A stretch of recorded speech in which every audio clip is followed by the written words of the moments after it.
Hey folks, welcome back. This is Lucid. I'm back again with Maryland. Howdy, everybody. And we finished turn 8 last time. We're going to go ahead and do turn 9 with our special guest. So we'll kick it off with some messages from Ulm. Ulm has been giving us a play-by-play. Heavy Cav, and if you recall, he lost. He had those pirates last time where he ran in those Heavy Cav against... Or he ran into Heavy Cav with pirates and then his Heavy Cav. Didn't go so well. The Heavy Cav-infested Ulm region continues to prove challenging. Sadly, 10 Heavy Cav was at the higher end of the spectrum. A lower number would have been handled by the mercenaries. Sorry. Don't worry, you were safe from coronavirus. Through the magic of internet. That sneeze is not going to get to you. Exactly. A lower number could have been handled by the mercenaries. However, since the retreat was successful, I now have 2 parties of my own Heavy Cav ready to go this turn. That's a silver lining, if ever there was one. With only the slightly bold move being against sending 8 against 50 Horse Tribe. And Horse Tribe are tricky because once you run into them, they're gonna they're gonna poke you with the charge bonus with their lances. But it's risky, but I think Ulm can do it, by the way. Okay. That in and of itself shouldn't be much of a problem, but I'm expecting pressure from other players in that direction anytime, so a bump could be ahead. So interesting enough, yeah. Okay, go ahead. And then he's talking more about the expansion to his south, which I think we can commentate that. Here he's getting into Diplo, so we'll read this. I've been contacted by Yis, who implied that he is either currently or about to fight Atlantis. He basically wanted to be sure I would feel free to be aggressive in pushing Atlantis off the coast should the situation come up. I think this is a good move on his part since he can't get a land nation to 2v1 with him, but at a minimum I can limit his opponent's early expansion. It's also great news for me because I now have no pressure to take my coastal provinces. Even if Atlantis decides to clear the Heavy Cav for me, I will feel pretty confident just taking them from him, knowing he is busy dealing with Morvarks. Surprisingly, Yis hasn't met his eastern neighbor Pythium. Apparently, Pythium has not pushed west in his early expansion. And we saw that. Yeah. Also, Yis wants E for A, which is music to my ears, though I don't even have A randoms yet. I'll be able to start pumping out quills ASAP without even having to site search A. I assume he must have spare Earth Gems then. Yeah. I'm a bit surprised by that because there sure are an awful lot of things Ulm can do with Earth Gems. Yeah. And, I mean, I honestly would want Atlantis to win. Sakane is maybe a little scarred from having to fight my Atlantis. That doesn't see Atlantis as a very weak nation, but I would take... What about you? If you had to border a 2-capital Atlantis or a 2-capital Yes, what would you prefer to border? I would make that decision based on my communications. Okay. So who do I feel stronger that I've got a better relationship with, actually, rather than by nation? I tend to use that a lot in all my games. Is very often I'll pick who I choose to ally with, not so much from a strategic point of view as from a diplomatic point of view. If I've got somebody that is regular in communication and reliable, I'll take that over the guy who's hard to get in contact with. Yeah. I don't know. I feel like I'm more about the national matchup, and then I've got like a special case. I think I look at players and I think, are they probably like a not very, like, do they probably have not a lot of experience being on the newer end of the spectrum? And those I don't look at as valuable allies, nor as, and I also look at them as food. So yeah, having an ally, like having a weak ally, is actually not an asset. This might have something to do though with you play the majority of your games here on your Discord. Yeah. Which means you actually know probably everybody who joins a game. Yeah. That's very different. Lately, I've been joining games where I might know one of them in 5, and the rest of them are complete unknowns to me. So the only way to sort of know whether or not somebody's going to be worth trying to build a relationship with is going to be how they respond. Yeah, that's fair. I think that might be a difference in sort of that perspective. Yeah. And then for me, the middle camp is, okay, they've got a fair amount of experience. They can be very dangerous. But I'm not outright scared of them by default. There's no, fear factor built in. And then the final one is if I know they're a very scary player and they can make magic happen. And those players I typically don't want to go to war with, but I'm also the middle players. Like if you're in the middle difficulty, they're great allies, right? Because they're going to be competent. They can help you if you're fighting an enemy. But if you have somebody who rolls over when they are supposed to be helping you in a 2v1 or something, they're actually going to be aiding your enemy because they're going to be giving them free stuff. Yeah, I think there's another element to this as well. Is for the past year and a half, I've only been playing 2 games at a time, maybe 3, very large games with really into late game. And of the 5 games I played, 3 are team. Okay. So a lot of that decision making, it changes in a radical way. Yeah, that's true. Okay, so let's look at Ulm. He did do 2 expansions this turn. He came in here with some heavy cav. I think it was a pretty small group. Just 8. But solid. Oh, this is the one he was talking about versus the horse tribe. So it looks like not quite 50. More like 30. Yeah. And he's got this... I don't know why he's leading parties with Master Smiths, but he is. It's possible just because they're one of the only Ulmish commanders that doesn't have a high resource cost. But in that case, you would want to get commanders from your first province and send them home. Yeah, even just indie commanders will do a good enough job. Or maybe he's thinking, once these guys get a bit of research, he'll have them out in the field with these parties, and by the time turn 12 rolls around, they'll be able to do, We can quickly site search and then pull them home. Right. Yeah, maybe that, or, even casting Earth Power, Strength of Giants, or Legions of Steel or something. Yeah, so he's lost. Can you pop back to the Master Smith for a sec? Oh, wait, in the... Just right there. Yeah, okay. Okay, 45. So generic. So they're no better or worse than an independent commander for that job. Right. They're just a bit more expensive and they take up a cap slot, but...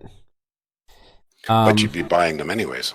Right. But I think the thing, too, is if you get the commanders, I think there's an argument to be made. If you're going to do heavy cav expansion, just get the Black Lords.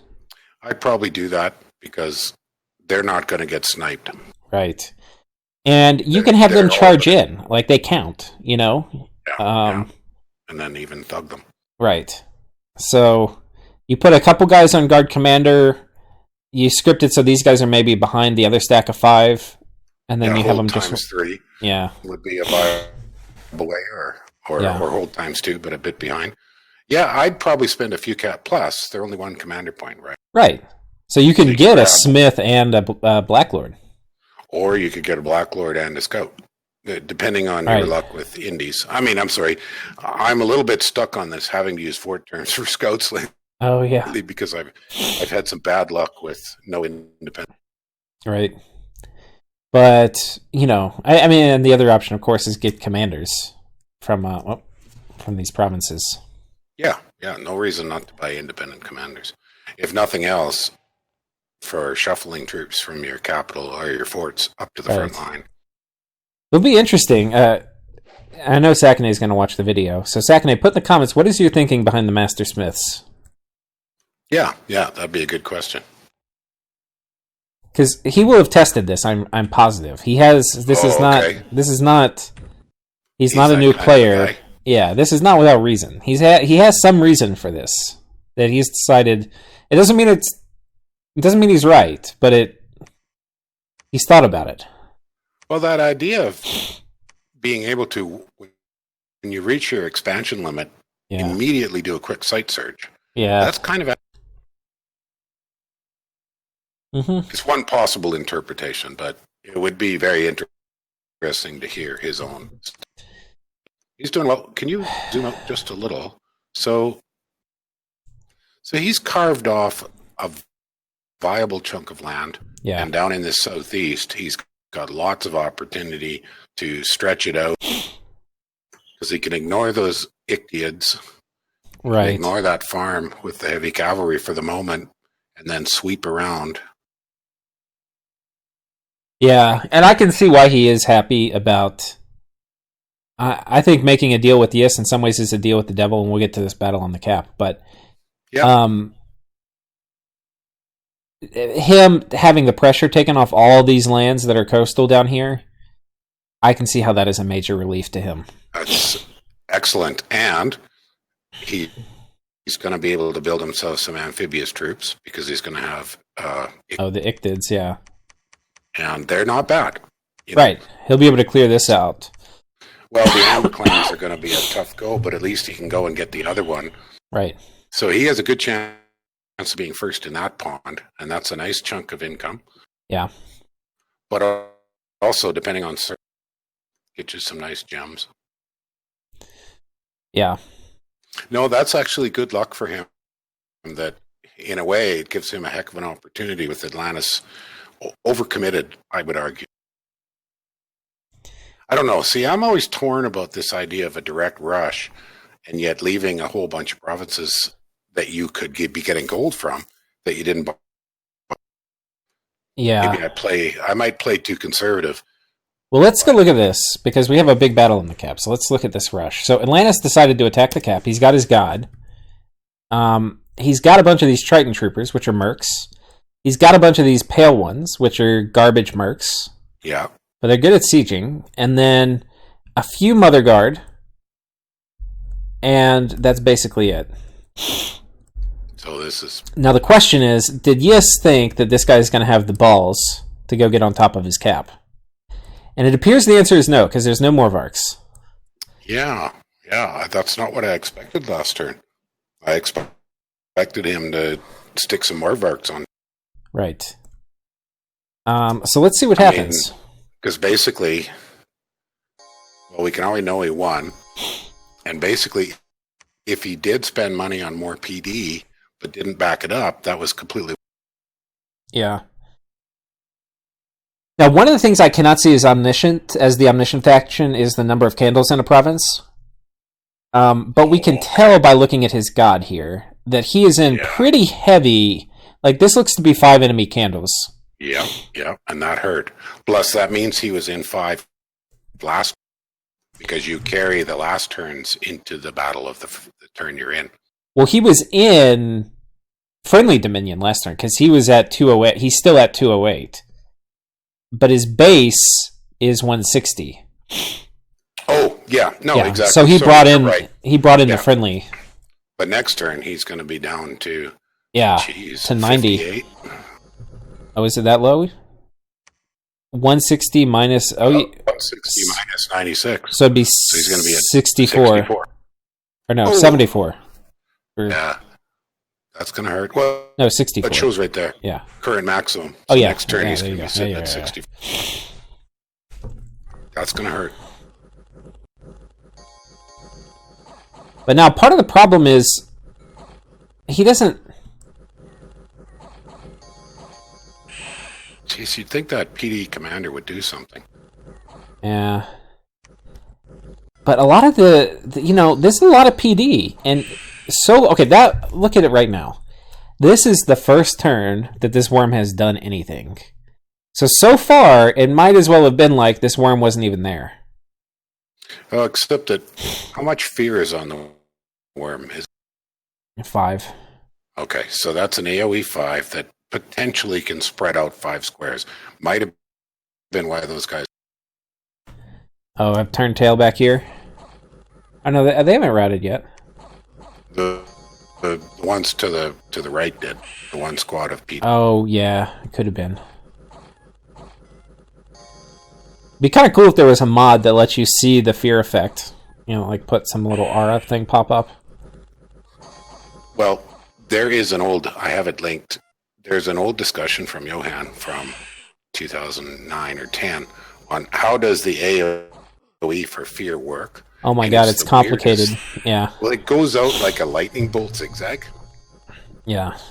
if you watch Thunderstrike hit, that's how AoEs work. And so Fear AoE is not a circle in 5 squares. It's 5 individual squares that are randomly distributed starting from the... So it can stretch out, or it could stretch out the wrong. This is a disaster, in my opinion. This is a huge disaster. For Atlantis? Yeah. I think so. Because now he's terribly vulnerable to it. Yeah. I think this is a scripting mistake. I think... So there's risks, right? Did he do any buff? Did he do any buffing of the worm? No, I don't think so. Now, the worm actually likes an Earthmite. I don't know if he's going to cast it. Well, there he goes. He does. He does Earthmite. He cast? He did Earthmite. Which is what you want to cast, because he's got 2 attacks, which means he's going to hit really hard. And it sucks that he got this chest one, because he would normally be hitting a bit harder too. But I think in this situation... So you have to... What is he preparing for? He is not preparing for this. He figures, hey, if I just run into PD, I'm going to win no matter what. What he's worried about is, yes, bringing the Morvarks in conjunction with the PD. Yes. Well, see, now one of the methods that I use with the Pretender with an army, and I'm very fond of it and I use it a lot, I stick it about midway up front, down in a corner, and I use it as bait. And I let it buff, and I try to draw as much as I can of the other army down to that corner so you can grab them. Huh. You know what I'm saying? Like pretty much right where your cursor was. Go, back a little bit. And then the army runs this way if they're on attack closest, and then... Exactly. Or on attack large. Will that work in Dominions 5? Because that's very similar to the Barbarian trick. Well, it does, in that some of them will at least head down in that direction. But it also kind of fixates, so you have a good chance of a lot of the archers, if there's archers on land, drawing their fire at the Pretender, who can shrug off most anything. Yeah. And then you have the squads come up to the Pretender before the Pretender gets into battle. And hopefully, if you've timed it right, you've got, like if you watch your combat move plus your buffing cycle, they're all moving up together, and that fear starts to affect those scattered units. Yeah.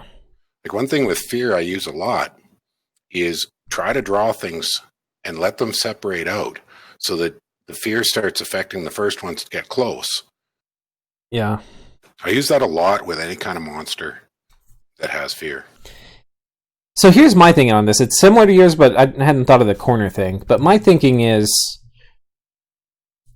what is ideal in my mind? Because you have to, in my mind, this is a freebie. Like, it's almost impossible to lose if it's just PD here. But what you have to prepare for is there's 10 Morvarks lined up here that are going to come crashing forward, probably on attack rear. So you want to be thinking of, what are you going to soak that with? And I'm guessing the wet ones? Yeah. So, I mean, but you don't know which side they're going to be on. In some ways, you just have to accept you're probably going to get flanked. Okay. But what I want is, I want this worm to get in the action soon. I want him to be spreading that fear aura. I want him to be deleting 2 units a turn. I'm with you there, that I would have been really working hard to ensure that they all moved up more or less together so that fear starts to work. Even if he had all the Morvarks on in the front, just attack closest, and I have my god up here. Now, he does not have the hardskin buff because he is an enemy dominion. So his protection normally was 26, but in this case, it's only 21. Yeah. So, getting the charge from those lances will hurt, but he's got 200 hit points. Like, 10 Morvarks is not going to chew through 200 hit points. They might do 100 damage in the first round. As long as he doesn't end up surrounded. Right. But he's got regeneration.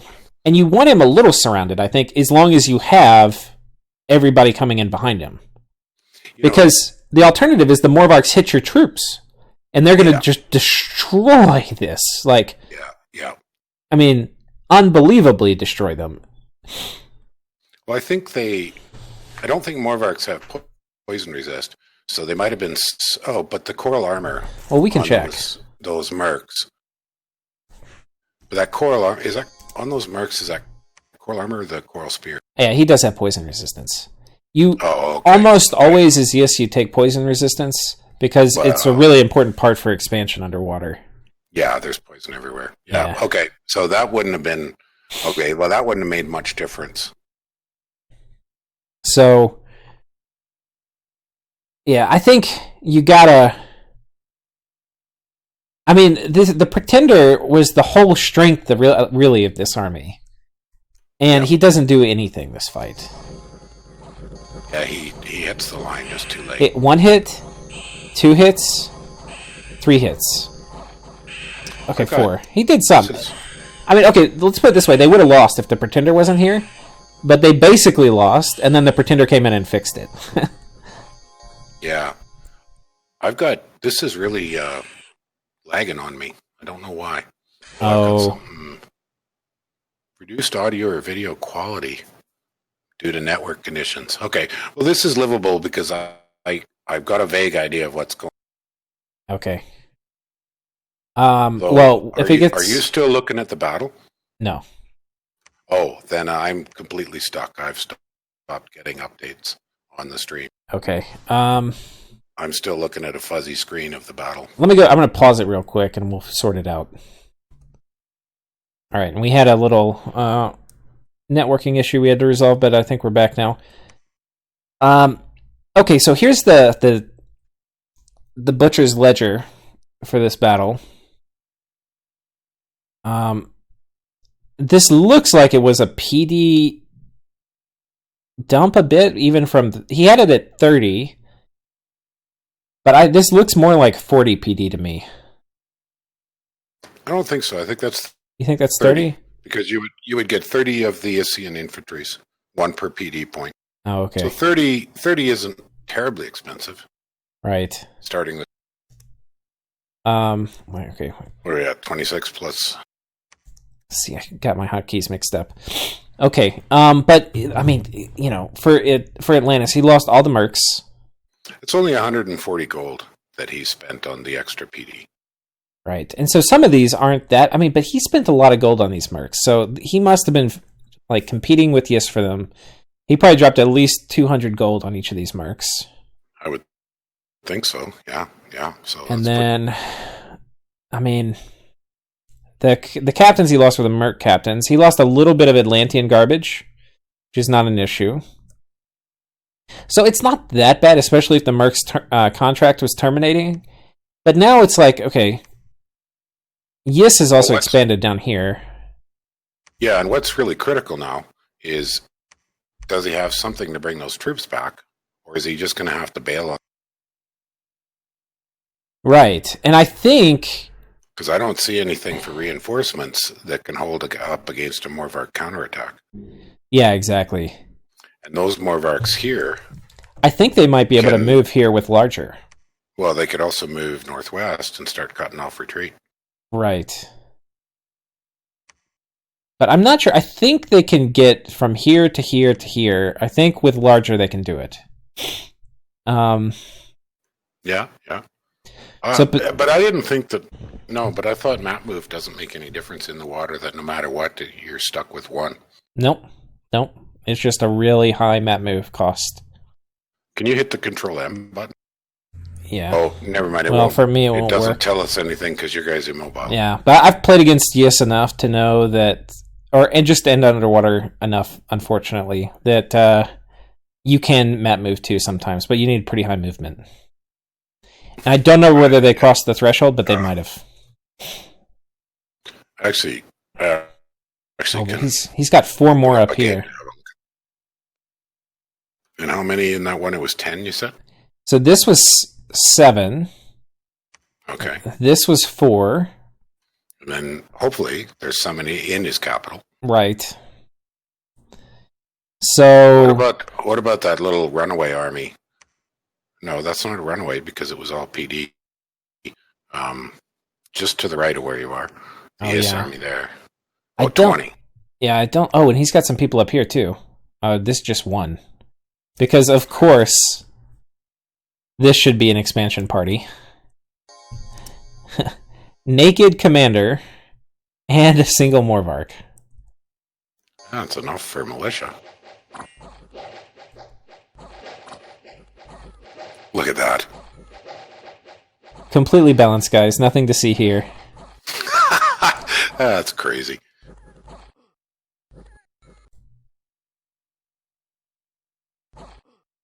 I'll be honest. Well, Morvarks are pretty over the top. Yeah. They really are. I don't think Yis is horribly imbalanced. I don't. I can't remember what they cost, though. Can you show me? Or 115. 115 for a unit? Yeah, that's a... But you're basically getting a thug, because it comes with a built-in firebrand. Yep. And it's got just amazing stats with a bless, so... Yep. But this is ridiculous. I've played them in Dom 5, and they're obscene. The nation itself, though, has flaws, so I don't feel like it's an overpowered nation, but I will tell you, there are very few things in Dominions that are more satisfying than killing a stack of Morvarks. Yeah. And there's very few things more frustrating than losing your stack to a stack of Morvarks and not killing a single one of them. You ever used the Goofy Swans? That one game I was in with this, no. I had, because it was 300% gold, every single province had a fort. I ended up making stupid swans just for the hell of it. Mm-hmm. Did they get a siege bonus from being flying? I don't think but their strength is terrible. Okay.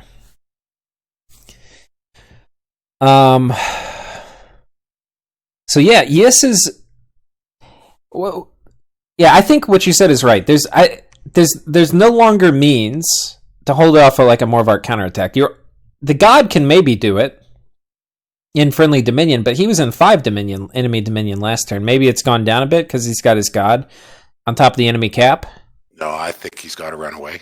I don't think he has a choice. Yeah, that was my thought too when I first saw this. I was like, you got to back up. Cut off. And just chalk it up as a win. Or like try to intercept some Morvarks. Like maybe they attack here. Like pull all your guys here with a bit of PD. Try to bite off the Morvarks. And now his cap doesn't have 30 PD in it. So just accept that as a win. And he's taken a turn of cap income. Right. And cap recruitment. So. Yeah. So it's still a win in the overall. It's going to really depend on how he can take advantage of what he's got to this point. Right. Now, the other thing is, Atlantis has these Holy Threes, which are pretty good. And while his troops are not going to be able to kill Morvarks, if he gets enough of these Holy Threes, and you can see there's a Mage of the Deep here. Well, he's got the Coral Queen here, and I think, how many were there here? There's one here. He may have one more. He could try for a Dom kill. Right, so he can potentially get on. If he gets his Dominion in the cap, even if it doesn't immediately kill him, it means his god can then camp out. Yeah. And the priests are going to be able to kill Morvarks. Like 10 Morvarks, but having 3 priests hit him with smite every turn. Mm-hmm. That is a way to deal with Morvarks this early. But you need chaff. Are there any mercenaries to buy? He still has the swimming man technically, but they're all dead. Okay, so he can't suddenly dump mercs right on top. Yeah. I think you pull back. I don't think you can hold this. Yeah. But if he could, it would be huge because,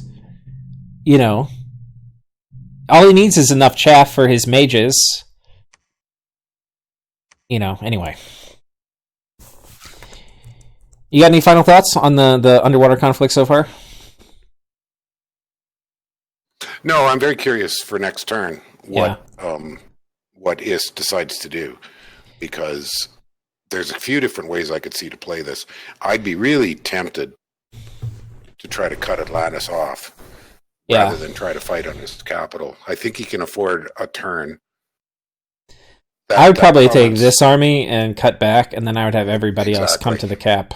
If I thought I could take it. I'd have to test it, but I'll tell you too, if you're this particular player, I'm guaranteeing you that this Yis is testing what is it going to take to kill this stack.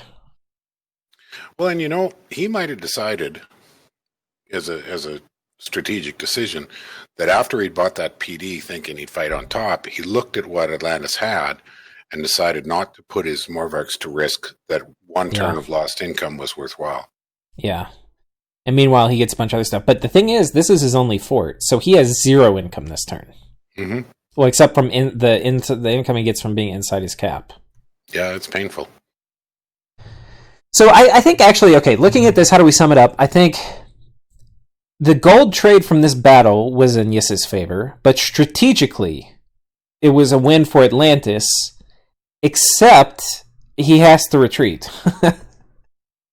You know? Yeah, because he just didn't have an adequate reinforcement army one turn away. But I think if he used his worm better and he had all this most of this chaff live, like if instead the losses were 20 rather than 60, which I think he could have done, that would have made a big difference. Then I think he has the option to, you're not getting any more Morvarks, and I'm putting Holy Threes on top of your cap. And it might have been checkmate.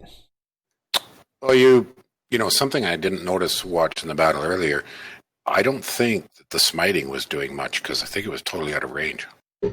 Let's take a look. And that's not insignificant. Yeah. No, she's out of range.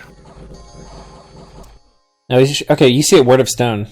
We'll look, though. Oh, yeah, there you go. Are there 2? Oh, he's got the Prophet here, too. So that's another Dom kill factor, because this guy can preach and do Prophet Dominion. Right.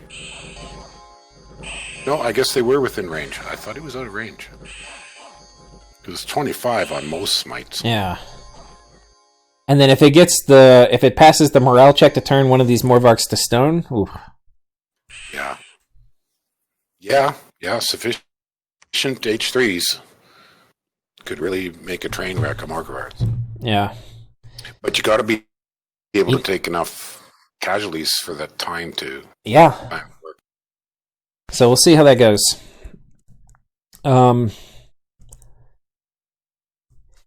Okay, let's go to the east as we see Pythium. They expand over this way with the Pikeneers, which are a pretty solid merc. Yeah. Which is odd that these guys are good and the pirates are bad. But I guess it goes to having... Pirates don't have hats. So pikemen have hats, and they also have a better weapon. Yeah, they have a much better weapon. But I think that's... Okay, he expanded down here, too. Potential for repel. Right. Okay, well, that's efficient. Yeah. Insignificant losses. But we were thinking, last time, his army was here, we were thinking, do they go into the heavy cav? It'd be nice to cut this off. Well, I was thinking that he wouldn't want to bump the lizards, but maybe they made an agreement. Yeah. Because that would have been a fairly pricey bump if he'd have, on that forest he went to, if he'd have bumped up against Sati. Yeah. Yeah, because the Satis army was here. That's where it was, yeah. Yeah. But see, this is what you don't want. Like, Yis coming on land. If I were Pythium, I would be giving money to Atlantis. Just, please. I mean, maybe not much, but maybe a little bit. Like, what do you need from me? Because for Pythium, them being at war is good, and he doesn't want Atlantis to win super quickly. But to not have Yis harrying this coastline. The other disadvantage of his choice to go for the forest, well, I guess he might not have been able to take the heavy cavalry. Yeah. But now he's got to back up. Now he's got to back up. You're right. Because he's got nowhere to go. If he'd have gone for the heavy cavalry, although I don't think he'd have won, but then he could have at least moved northward as a move. There's a lot of heavy cav. So, hard to say, but... See, his other expansion party is to the northwest of his capital, and I'm not sure what it's doing. Did it come back? I guess it's coming back. Yeah. Oh, we've got a fort being built here, too, on top of this big... Oh, okay. And he's reached his limit on expansion that direction. And I don't remember if... we have a mess... We already read this, right? Yeah. I don't know if there's a peace agreement between Vanarus and Pythium, but this army could come knock this fort down. That would be a little unfortunate. Yeah. Although, if he wants to, he can reinforce it with that army south. Right. But he'd lose a chance to expand. Yeah. But he might have enough, new troops, fresh troops in his capital to move out. Yeah, he's getting Rotarius here, which... I think he's going to use to clear some of these Cav provinces out. Oh, okay. Yeah, they have the big two-handed flail, right? Yeah, so my guess is he moves here and then, reinforces this army with Rotarius, and then... Are these the ones with the tridents and the nets? Oh, tridents and nets, yeah. Yeah, and then they're... Well, yeah, not bad. Not a bad option. He looks like he's in very good shape. Yeah, I think so. I should knock the mic. I mean, knowing his diplomacy, if we knew his diplomacy, would tell us a little bit more about it. Right. But he doesn't look like he's positioning for an early war. Yeah, he seems like he's kind of okay. Ulm. We've already done Ulm. Yeah, we did go over that. Yeah, see, he's got lots of internal expansion left. Right. So Ulm's in no trouble at all that I can see. Yeah, Ulm is going to be okay. All right, coming south, we've got Sati, who has expanded over this way, taking very few losses. That's a big expansion army. Yeah, we'll take a look at this. We'll see if we think it's a little too big. Watch what these lizards do to those troops. It's just brutal. Yeah, they're just tearing them to shreds. It's like, okay, they don't have great protection, but everything in front of them dies in one round. One thing I would probably have considered, those free summonable lizards, not lizard snake. Yeah. They've got standards. So I try to keep them mixed up in my squads. Oh, that's a good point. And with the elite guard, it matters because they have kind of crap morale. Yeah, so I usually try to scatter them around, even though they don't really do anything. It's always nice to have standards. Now, Satis is in, I think, probably the worst position in this game. It's a rough position, because I don't think that army's big enough to take that throne. And now he's stuck. He's stuck. Bandar expanded aggressively in his direction. And Bandar has a pretty good bless against him. I mean, well, actually, I don't know. The elite guard will chew through them, but... Because tridents can't get through the protection, but I don't know. Looks to me like... Is he sight searching? It's directly south of his capital. Is that an empoisoner there? No, it's just some light infantry. Yeah. And then there he's got... And these things he hasn't taken yet, but they're hard. They're heavy cav. Yeah. But they're good provinces, too, so... Yeah, he's challenged. He's challenged, that's for sure. There's not enough army stuffs. Like, where are the... I think, okay, this is a mistake. You should never have Swamp Guard. I think this is a huge mistake. Swamp Guard, let's just compare Swamp Guard to Elite Warrior. Yeah. Here's a Swamp Guard. 19 gold, 21 resources, 22 points, recruitment points. They're sacred. Fine. But I didn't see him bless. Well, yeah, we can go check the army and see what their bless was. Okay, let's go do that. Well, I didn't see a bless get cast. Oh, it didn't? You might be right. Oh, no, there's a guy here. These guys down on the bottom. Okay, not worth it. Poison resist? Oh, what an odd choice. Yeah. I mean, I guess if you're going to be doing foul vapors every fight, your guys technically can get hit. They're usually not going to die from foul vapors. Yeah. But... I did a foul vapors in one of my other games with Sormatia, and I tossed out Purified Blood, I think, the blood resistance spell. Oh, yeah. And I still had some die, and that's with PR10. So the DRN can still penetrate once. Yeah. And I think lizards only have like 7 or something. 5, I think. 5, yeah. So, but the usual trick is you run skeleton spam with Sauromancers or whatever. Yeah. And just keep your troops in the back line. Okay, but so jumping out now, let's compare these troops. I think this is the root of Satis's problems. I forget the player playing it, but these guys, the Swamp Guard, 21 resources, 22 recruitment points, you get 119 damage attack, and they're sort of hard to kill. And they have a shield. Yeah. So right. So price wise, they compare very well to the white ones. But this is not anywhere near as robust a defense. But then you compare them to these guys, who are a little bit cheaper in gold, but importantly, more than half off because the other ones were 22, 22. These are like, I mean, it's not a third, but I don't know. Yeah, it's between more than It's more than half. Yeah. So what's his scale? We can't see that because I'm. Oh, okay. But not only that, but they have 2 attacks, and one of the attacks does a lot more damage. Piercing 20, and then a bite 13. It also has higher attack skill. And higher attack skill. Looking at the other ones, they were only an 11. An 11 on a sacred elite troop is poor. Yeah. And especially if you look at like what are the real important provinces he has to get, it's these heavy cav ones.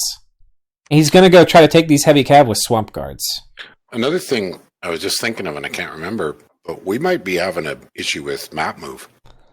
Because if I remember, elites are fairly quick. That could be true too. Let's see. No, these guys are slow. They're 10. No, they are slow. So they're all. Oh, but these guys are even slower. 6. Holy shit. 6. Oh, man. My God. I don't think I've ever seen that. Sobex are slow. They're 10 too. So. Oh, okay, 10. But I don't even know if there's a difference between 10 and 6. I can't. Can you ever move? Maybe 2 planes with the road you can move with 10? Yeah. 12 always seems to be a bit of a magic number. 10, it might not make a big difference. If you did have to rush troops to the front, but then you've also got to be buying commanders that can move quick enough. Yeah. But there's just not enough stuff on the board right now. No. It's well, how many's in his capital? 30? But it's 30 garbage slave warriors. And slave warriors, because I could understand getting slave. I think there's a place for slave warriors because they're basically elite warriors with even lower resource cost. But similar recruitment point cost. I'm thinking he didn't take enough productivity. Maybe. Well, if he didn't take enough productivity, he definitely shouldn't be building Swamp Guard. No, for sure. Yeah. But, like, you could argue maybe the ideal army is a mix of elite warriors in the front and slave warriors on flanks. But I think it's really just pure elite warriors for starting out. And then maybe when you want to be slightly more efficient, switching to Falchineers. Depending on what you're fighting. Yeah, there may come a time when he's really going to want that blast. But I'm following your logic here that just for purposes of expansion and pumping out expansion parties, I don't think the blast is doing them anything. Yeah, he's in a world of friggin' hurt. I think he's short for the world. And you can see too, like this is turn 9, and look how the world has collapsed in around him. He's got Pythium at his north. He's got Yis, who is getting rushed, but has decided to take land. Yeah. Right? That theoretically could be, this would be between both their capitals, but... Well, and Vanheim is stretched about blocking any movement that way. Vanheim has come in. That's kind of interesting battle. We can watch this. Who's in blue? Wait, what's south of Vanheim. Who is that in blue? I'm not sure. We'll check in a second. Yeah, go ahead. So here they're getting a little distracted and split up, so he loses a few of them. Jeez, the connection is just really bad. Oh, it is? Okay. It's okay. It's livable. I'm just falling a little behind you. Yeah, we'll probably have to if we do this again, have you as a guest, we'll have to have you on a different time of day when not so many people are at home on their computers. Oh, of course, it says it's almost 7 o'clock, right? Yeah. So the after work crowd has just all arrived and bogged us down because it was nice and smooth that first hour. Yeah. Yeah, that's good consideration. Okay, is that the same? Yeah, 7 vans. Okay. Oh, he lost 2. Well, they got surrounded. Their formation was pretty... I don't know if it was a scripting issue, but... Yeah, but blowpipes. Blowpipes can be a high-risk thing. Well, for elves with glamour, but, blowpipes are normally garbage, but... I'm out of date, but I remember they can chew up elite units. It doesn't happen often, but... Let's see. If that paralyze hits, it's painful. Yeah, I normally look at them as... And then the other... Just ignore them. The other thing is he's got the druids throwing binary. Yeah. I don't see any paralyzes. Yeah, their fatigue's looking okay. But it's early in the battle still. The problem is they get all split up and surrounded, so... They're getting a little harass down. Like this guy's at 17, but he normally would be much higher. So yeah, harass -6. Yeah, that's hurting. But they did get split up. Or does he have some with limps? Is that why? We can watch again real quick. See why they got split up. I'm thinking that he might have some crippled or limping. Oh yeah, see, different speeds. Dementia. Oh, episodes of inactivity in combat. Okay, you can't do anything about that. Oh, okay, that's painful. I don't know if I've seen that before. No, I haven't seen that. Oh, this guy got hit with sleep. This is sleep. Okay. Oh, there you go. But the other guy stopped moving too. It's sleep. It's sleep. He's asleep. Yeah, so that's the problem, right, Druids? Dangerous. I will also say we're playing this with my improved spellcasting AI mod on. Okay, right. So if you see mages being slightly more value, then that's what's happening. Okay, no, I mean, he can live with this loss. It's not painful. Yeah. But it's just a little... But this gets to what you were talking about, with 7 being the magic number. Yeah, because you lose 2, vans. You can still go. Yeah, 7 vans usually doesn't anything really kill them. But this actually, you're right, it was a lot of this was the mage doing stuff. Is that his only expansion party right now? He has no other battles. He might have bumped. Oh, he bumped. There's a bump. Oh. So this is his big group, right? This is his 10 stack where you're like, oh, 10 might be too many. That was my thought, but he lost 2 to stupid lion tribe. Right. Again, sleep. And then the arrows, quite effective here. I saw a lot of red numbers popping up. Yeah. And it destroyed their glamour, so... Interesting. Loses 2, but this was a lot of lion tribe. 70 is a lot. Did we go over his... Oh, I'm sure we have before, but I probably... I've forgotten. I probably didn't with you. And I don't remember. So, attack, magic weapons, shock resistance, poison resistance, cold resistance, defense skill, strength, blood surge. Mostly a thug bless, but... Yeah, there's nothing here to help survival of vans in the expansion phase. Not to say there's anything wrong with that kind of a bless, but he's basically... Well, they're killy a bit. They got the attack and the strength and the blood surge. A little bit more killy. And they have defense too. It's a little bit more, but... Yeah. It's just not a lot. I mean... most of the time I've seen people play the Heims, they take a cancer bless, and then you just can't touch these things. Yeah. These guys with quickness or something like that, they get really nuts. Yeah, my argument with going with stacks of 7, I think falls apart, given that his bless is just not strong enough for that. Yeah. So 10 to 12 is, I'm thinking 10 or 12 is more like where he, a little bit bigger expansion parties. Or... It'd be interesting testing it with a mix of units, having some bait up here. I would be... and then use these guys as flankers. Yeah. Given a bless like this, I'd be using some junk. Yeah. Some chaff to soak some damage. But what we have seen, where they have taken attrition, has been either like due to mages, Absolutely. Which isn't something you always think about, and archers, like these masked archers, which are going to get rid of glamour. Yeah, but the masked archers is another justification for throwing a bit of bait out there. Right. And now comes in very, very not virgin Huskar or herdmen who have two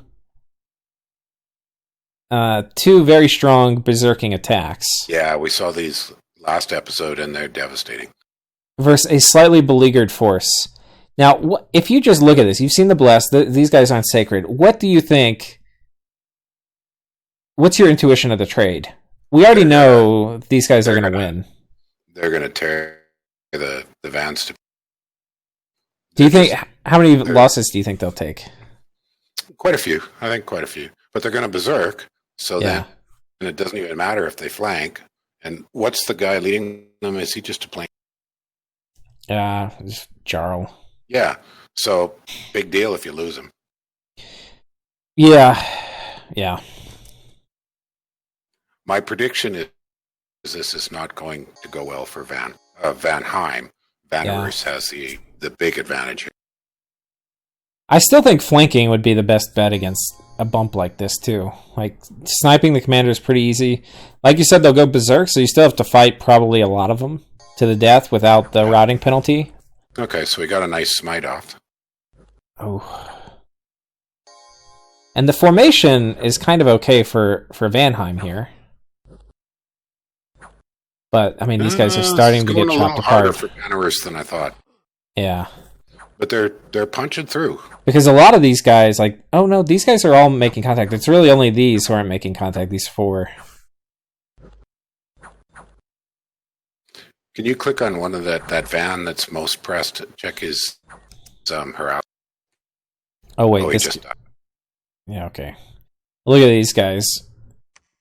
These two attacks also help with the harass, so they're not very harassed yet, but I mean, look at the stats on these. Okay, gone berserk. Wait, he's crippled, so that's not a good guy to look like. That's crazy. Attack 15. Yeah. Yeah. Add the harassment. That guy that was in the middle must have been suffering 4 to 6 harassment. So. Yeah. And by the time they have 4 to 6, then, you know, they're down. Like, even this, with the 5 attack bonus, it's only a 5 difference. That means you're still going to hit, like, 1 in every 4 times. Yeah. Yeah, see, oh my gosh. That one just melted. Yeah. And look at how hard he hit. 16 in a single hit. Yeah, and it looked better for Vanheim at the beginning because, you know, they had the benefit of Glamour, and these guys didn't have the benefit of Berserk yet. But as the battle went on and Glamour went away and Berserk came on, it shifted really hard to Vanarus. It sure did. Sure did. Well, that's going to put a little kink in Vanheim's plans. So he lost 9, about half of his squad, but crippled Vanheim. Yep. So he's got to start another expansion party out of his capital. Yeah. In terms of gold, these guys they're 35, so they're not cheap, but they're not wildly expensive. Meanwhile, these guys twice the cost. So gold loss double for Vanheim what it is for Vanarus. Plus, this is a really valuable province. 113 gold. 130 gold.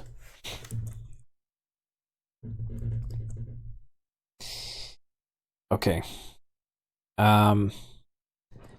Coming south, we've got Vanarus taking this. I still have you there, Maerlande? Yeah, I'm here. Okay. I just forgot to push my push to talk for a second there. All right. Yeah, that's pretty insignificant losses. Yeah, that's pretty clean. And these are the kind of things you would think I would be a little worried about this because a lot of archers versus guys without shields. Yeah. See how this goes. No damage. A tiny bit of damage. Yeah, more damage. But really, that's just pissing him off. Yeah. Oh, and half of them ran away with hardly anything going on. Yeah. Boy, they ran away fast. Yeah. Okay. But that's as good as you could hope for it to go with Vanarus. No, that was excellent. That went very well for him. So that party has reached its limit unless he decides to go to war. Right. Well, and that puts, I think, some edge on this thing. Because if he has a scout, if I had a scout here, and I knew there was a fort coming up, and this party didn't have anything else to do, I would think about it pretty hard. I'm not saying I would do it, but I would think about it. What about you? I guess it would depend on the diplomacy. Yeah. And whether or not, if you don't know if you've got comfort levels with Bandar, yeah, I wouldn't want to overcommit to be beating up Pythium right at the moment. Yeah. Because up in the north, he's got that other expansion party that maybe can take those trolls. Oh, yeah. Yeah. So, anyway, Vanarus is looking pretty good. Yes, it is. I agree with you. He's still got some room, so presumably he's going to have a group come out of his cap and come mess with this. He's got these guys here, which are a bunch of longbowmen. Interesting. Which... Oh, okay. Yeah, the Far Strikers. Are those longbowmen? Yeah. Okay. I don't know what he's going to use them for, but we'll find out. I don't, maybe All right. Another cold nation, Utgard. I mean, Jotunheim. Notice how much Jotunheim. he's spread his gold. Like, I think that's doubled in the amount of provinces that have turned white since last. Yeah, that's true. No. So he's moved these skin shifters, or no. Yeah, skin shifters, the Ulfhedens. Wolf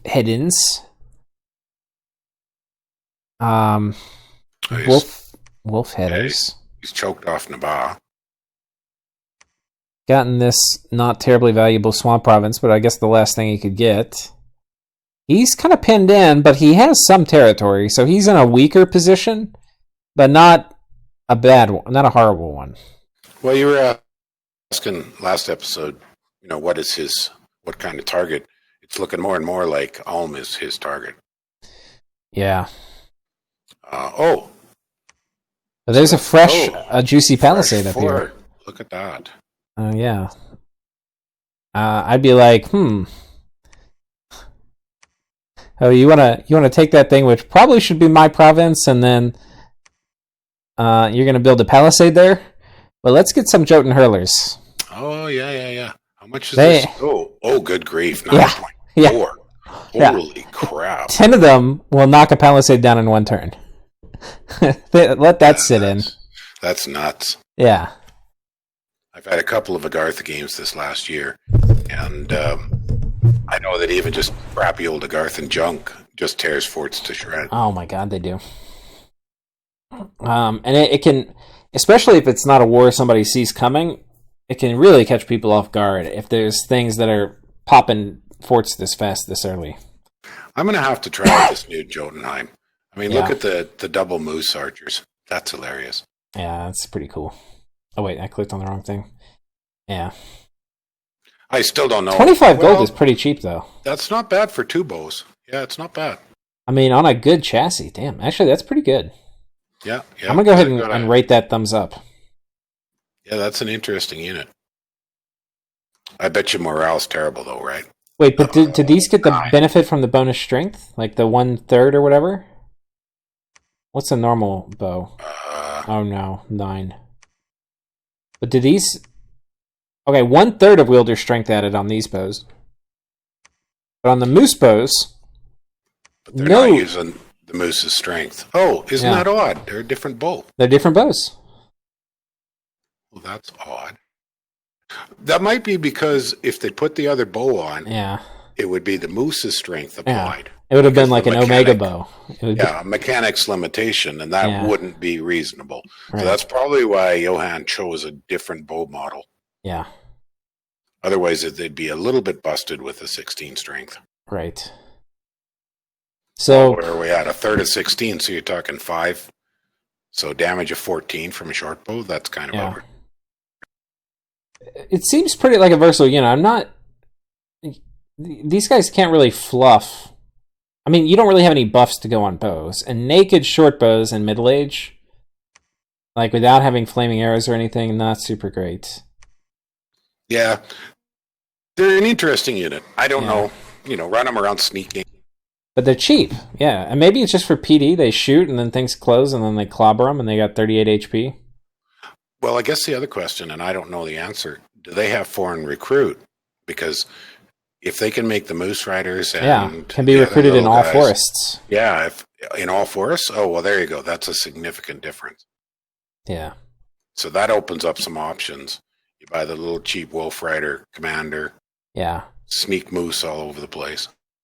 I wonder how many moose it takes to kill 10 PD pretty reliably. My guess is probably like 6. Yeah. I'd be kind of with you on that number. Yeah. Although you've got the little Veti.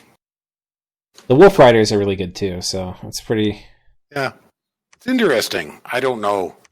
Yeah, I haven't tried any of this, but I feel like there's a lot. I feel Jotunheim's a pretty strong nation. These hags are actually really good. I'm in a game now with that I just joined. It hasn't started, and they banned Jotunheim. Really? He felt that it's over the top. He doesn't really have any data to back that up. That was just his Okay, that feels...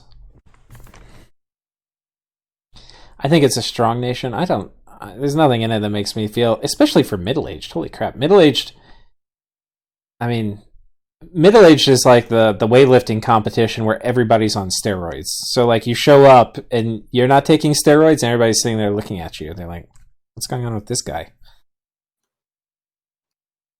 You got Nazca, Scalaria, middle-aged Relay, middle-aged Ulm. What are the other top tier? I mean, it's the best of the Satis nations too. Middle-aged Satis is good. And I played a middle-aged Agartha, and was quite successful. Due to, a big part of it is just it's got so many dirt cheap national summon. Yeah, middle-aged Agartha is super solid. So yeah, Magma children are such an efficient use of fire. They are. That's one thing I missed when I played them. I didn't really take advantage of that. But yeah, I wouldn't say Jotunheim is in any way more unbalanced than those nations we listed. But they do seem interesting and strong. Well, I don't have any direct opinion on it. This was just a comment that I noticed it was bad. Okay, Nabaa, expanding up here with just an enormous, ungodly number of camel archers. It doesn't even make sense to watch this. And this is the biggest I guess he's worried about a bump with End, but if he had scouts, he shouldn't be. I don't know. That's an odd decision because he's got so many directions he could be expanding. Yeah, I think he's really, and you were picking up on it last episode, he's doomstacking way too hard. I think so. And his expansion suffering, I think he was maybe pretty okay earlier, but he's now one of the smaller nations, despite having no pressure from the south, no pressure from the north, very limited pressure from... he shot directly southeast and isolated off a nice chunk of territory. Right. And he's got everything. He has so much he could be taking, but he's just going one province at a time. Yeah. Sometimes, though, I think that has to do with people's ability to multitask in this game. And some players just struggle with trying to do a bunch of things. I see that in some of my team games as some of the new players, they get focused on doing one, they've got a plan and they don't deviate.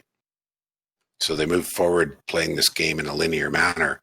And this is not really a linear game. This game you need branching decisions. I think if you have like an RPG mentality, like, I'm going to get my big army and I'm going to go do one thing at a time. Like kind of like a Heroes of Might and Magic, like a lot of strategy games. Exactly. That's exactly what I thought of. It's Heroes of Might and Magic or Age of Wonders, which many of the scenarios are very much a linear progression. Right. You move out in a certain direction. Expansion is choked by mechanics that deliberately choke expansion. Yeah. Honestly, that's one of the things Dominions does really well, is a lot of games, it's just, there's a huge incentive to doomstack. Absolutely. And Dominions, there's a very strong rock, paper, scissors for doomstacking. Sometimes you want to, but sometimes doomstacking completely ruins you. I agree with you. I've been playing quite a bit of Stellaris lately, and they've got a number of mechanics in that game that deliberately choke. You only have so many unity points and things, so you can't make very many colonies. You can only expand at a very moderate level. It deliberately ensures that every nation will be kind of decently sized before they even reach a point where they... So it more or less eliminates early rushing. Yeah. Tends to encourage turtle strat. Yeah. Okay, so Nabaa, not much to talk about. That's not a very interesting battle because it's completely one-sided. How many? Can you just pop up the combat log? How many commanders has he got in there? He's got 2. 2. So obviously, the first thing right off the top is just split. Yeah, he could totally split and take 2 provinces. So it'll be interesting to see if he does that next turn. Now, I think only one of those commanders is a priest. Right. Well, yeah, one is probably his prophet. So I think what you want to do is you probably want to take the Yan Guard with some of the camels. Yep. And the priest, and you go in one direction. But not many of the camels, but, maybe like 10. And then the group that's going to get the Adite soldiers, you give them the lion's share of the Naba camels and then the desert warriors. That would be my decision, would be split that in half. Yeah. How many turns behind are we in this commentary from the play of the game? We're about 12 or something right now. Okay. So I got a fair amount of catching up to do. Oh, that's fine. I find 10 behind reasonable, so you're not totally screwing with people. Well, yeah, and I'm going to upload them the game will be nearly done before this actually goes up, so. Oh, okay. So you haven't even put any of these up yet? No, yeah. Okay. I've got a whole nother game recorded that hasn't even started going up on my channel, so. Okay. Like, I've got 80 episodes recorded, and I haven't had the first one go up. That reminds me of a question. What's your retention like? Are you getting about 60% of people watching the whole video? No, I think... I was actually looking at it. I almost never look at it. I looked at it the other day. I think my watch time is normally 40% of my video length. Because we're running on 90 minutes for these episodes, right? I try to keep them to like 30 or 40, but this one's been going long. And then it depends. A lot of them, I mean, my episodes will range from 20 minutes to an hour and a half, so there's not much consistency. Right. Yeah, I used to limit myself to 15 minutes, but that was a hardware problem. Yeah. And then now I'm trying to kind of shoot for the 30 minutes, so I'll literally chop it. Yeah, that's a good way to do it. I don't know the answer to that yet. Dominion's players have a higher tolerance for sitting there and watching things than a lot of other people watching videos. I think a lot of times when people watch mine, they put it on in the background, and then they'll probably like alt-tab to it if there's something they want to see. Yeah. So they'll be doing something else and then just listening. Well, that's what I've noticed happens in Twitch a lot. Yeah. Because I can't believe how long people will hang out, and then they'll comment once in a while, and they'll hear it, and they'll pop over, have a look. No. This does not work. Oh, no. This expansion cannot work. What the fuck? Oh, they ran away. What the fuck? Oh, he's lucky. My God. What in the hell? How does this work? How does this work? I'll watch this 6 more times. And was it the word of power or what? Well, okay, so he's got, this is a tough dude. Okay, he's a prophet, but he's in enemy... No, he's in... Oh, he's diseased, so he's not healing. He's only got 10 HP, but he's got good protection. He's got Twist Fate. He's probably got Holy Avenger. That's still absolutely amazing. But what made them run away? He's killing them. Look, okay, let's see how many there were at the start. Alright, this squad at the beginning has 6 units. Okay. Still 6. I'm down to 5. Down to 4. Chopped another one in half. And then they run. I said, fuck it. Yeah. And off they go. Jeez, he's lucky. Man. That wasn't you don't... No. I would not say that's planning. I think that was just pure look at this. But, maybe he saw a heavy cap province with 20 units in it, and half of them were cavalry. And he was like, YOLO. Yeah. Not a huge investment. But his prophet's diseased. And were those tigers crippled or anything? He probably wants his prophet to die. He might have just tried to, just took the risk. I think he just said YOLO. Yeah. Got attacked here by some barbs with those probably free misfortune scales. Everybody knows misfortune's basically free. Yeah, sure. I hate playing misfortune. I do too. It's just a personal thing. Well, I think it's also you can take misfortune, but luck is legitimately good. Okay, I got one little comment on this one. Yeah. I normally try to move my things like tigers, like elite sacreds, 5 to 10 squares ahead, so they're still in range of blasts. Yeah, I do but too. They're more likely to intercept things before they can get to your... Yeah. That's the main risk of these Brahmin expansions, is having the commander snipe due to arrows and stuff like that. Absolutely, because those tigers are survival is really good. Yeah, and we'll see. Let's watch this again, because with the bless he has, they're going to be much... Yeah. He's thinking, I'm going to bless myself in one of the first rounds, which he doesn't, because he misses, but there's a very good chance during the first rounds of blessing, he was going to hit himself, and now, after that, he's going to have Bark Skin and Twist Fate. So that's probably the thinking. Well, he should be arrow-proof. Like a stray arrow should not wipe him out. That's the other reason I don't like them that close, because if archers start targeting the tigers, stray arrows could go over and take out that priest. Well, I think normally you would be 100% right, but I think in the case of this particular bless, there is an argument to putting them in there, because they'll go ahead and... But I mean, I think you're probably right still, because the way this would work, if you had the Tiger Riders out in front, he would bless the Tiger Riders first, and then when he's done blessing the Tiger Riders, he'd bless himself, which probably just as good. Yeah, but yeah, I think that's an interesting... I don't know. I'm going to be careful completely second-guessing him, because it's very possible he's tested this, and he said there's enough times where my commander gets hit by arrows, because he wasn't blessed in the first 2 rounds before he targets himself, that it's better to just go ahead and mix the commander in with the troops. And so the bless hits all. So the bless hits all, yeah. Okay, yeah, fair enough.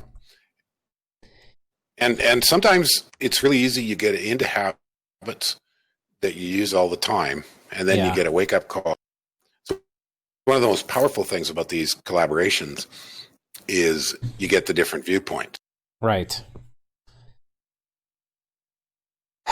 So Bandarlog's in this weird situation, because they had this initial very aggressive expansion towards Cetis, and then it kind of stopped. I think this is where he had a commander die in a previous episode. Well, and see, he's got tigers kind of scattered. I think these tigers came out of his capital, and I think they're going to hit this. Then he's probably going to get a commander, and they're probably going to merge up at some point. Okay.